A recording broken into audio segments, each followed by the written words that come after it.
നമസ്കാരം. നവകേരള സദസ്സിൽ പരാതിയുമായി ഇനി ആരും പോകണ്ട. അതിന് പരിഹാരമുണ്ടാക്കലല്ല അതിന്റെ ലക്ഷ്യം. കോട്ടയത്തെ MP തോമസ് ചാഴിക്കാടൻ പോലും അങ്ങനെയാണ് വിചാരിച്ചത്. മുഖ്യമന്ത്രി അത് തിരുത്തി. ചാഴിക്കാടനെ ഒന്നും അറിയാത്തവനുമാക്കി. ഇതിന്റെ തുടർച്ചയായി നവകേരള സദസ്സിൽ പരാതിക്ക് വിലക്ക്. സദസ്സിൽ ഔദ്യോഗികമായി പരാതി എന്ന വാക്ക് ഉപയോഗിക്കരുതെന്നാണ് അവലോകന മുന്നൊരുക്ക യോഗങ്ങളിൽ ഉന്നത ഉദ്യോഗസ്ഥർ വാക്കാൽ നൽകുന്ന നിർദ്ദേശം. ആവശ്യങ്ങളും പരാതികളുമായി ജനങ്ങൾ നൽകുന്ന കടലാസുകളെ അപേക്ഷ, നിവേദനം എന്നീ പേരുകളിൽ വിളിക്കാവൂ. രസീതിലും അപേക്ഷ സ്വീകരിച്ചിരിക്കുന്നു എന്നാണ് രേഖപ്പെടുത്തേണ്ടത്. പരാതി സ്വീകരിച്ചു എന്നെഴുതാൻ പാടില്ല. ഇനി നവകേരള സദസ്സിൽ ആര് പരാതി എന്ന് പറഞ്ഞാലും മുഖ്യമന്ത്രി വീണ്ടും തിരുത്തും. നവകേരള സദസ്സിന്റെ പ്രധാന ലക്ഷ്യം പരാതി സ്വീകരിക്കലല്ലെന്ന് മുഖ്യമന്ത്രി പിണറായി വിജയൻ കഴിഞ്ഞ ദിവസം പാലായിൽ പറഞ്ഞിരുന്നു. കേന്ദ്ര സർക്കാർ അവഗണന, സംസ്ഥാന സർക്കാർ ചെയ്യുന്ന കാര്യങ്ങൾ, ഇനി ചെയ്യാനുള്ള കാര്യങ്ങൾ എന്നിവ ജനങ്ങളെ അറിയിക്കാനാണ് നവകേരള സദസ്സെന്നാണ് മുഖ്യമന്ത്രി വ്യക്തമാക്കിയത്. ഏതാണ്ട് ഒരു രാഷ്ട്രീയ പ്രചാരണ യോഗം എന്നാണ് മുഖ്യമന്ത്രി പറഞ്ഞു വെച്ചത്. ഇതോടെ നവകേരള സദസ്സിൽ കിട്ടുന്ന പരാതികളിൽ എന്ത് തീരുമാനം ഉണ്ടാകുമെന്നതും അനിശ്ചിതത്വത്തിലായി. സദസ്സ് പരാതി നൽകാനുള്ള വേദിയാണെന്ന് പറഞ്ഞ സ്വാഗത പ്രാസംഗകൻ തോമസ് ചാഴിക്കാടൻ MPയെ അദ്ദേഹം വിമർശിക്കുകയും ചെയ്തിരുന്നു. ഇതിൽ വരുന്നവർക്ക് പരാതി ഉണ്ടെങ്കിൽ നൽകാമെന്നും പരാതികൾ നൽകാൻ വേറെയും വഴികളുണ്ടെന്ന് കൂടിയാണ് മുഖ്യമന്ത്രി പറഞ്ഞത്. കൗണ്ടറുകളുടെ മുന്നിൽ പരാതി സ്വീകരിക്കുന്ന ഇടം എന്നെഴുതി വെക്കരുതെന്ന് ഉദ്യോഗസ്ഥർ പ്രത്യേകം പറഞ്ഞിട്ടുണ്ട്.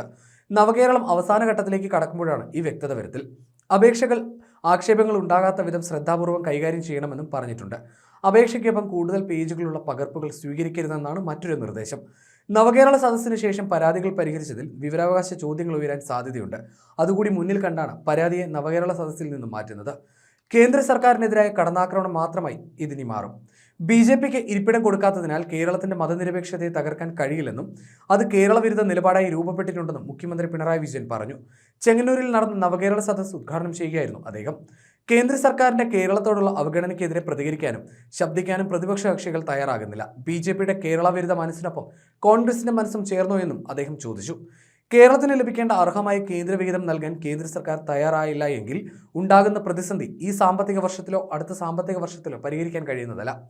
വർഷങ്ങളോളം നാടിനെ പുറകോട്ടടുപ്പിക്കും. അത് നാടിന്റെ പുരോഗതിക്കായുള്ള പരിപാടിയാണ് നവകേരള സദസ്സ്. പ്രതിപക്ഷ കക്ഷികൾ ഇത് മനസ്സിലാക്കുന്നില്ല.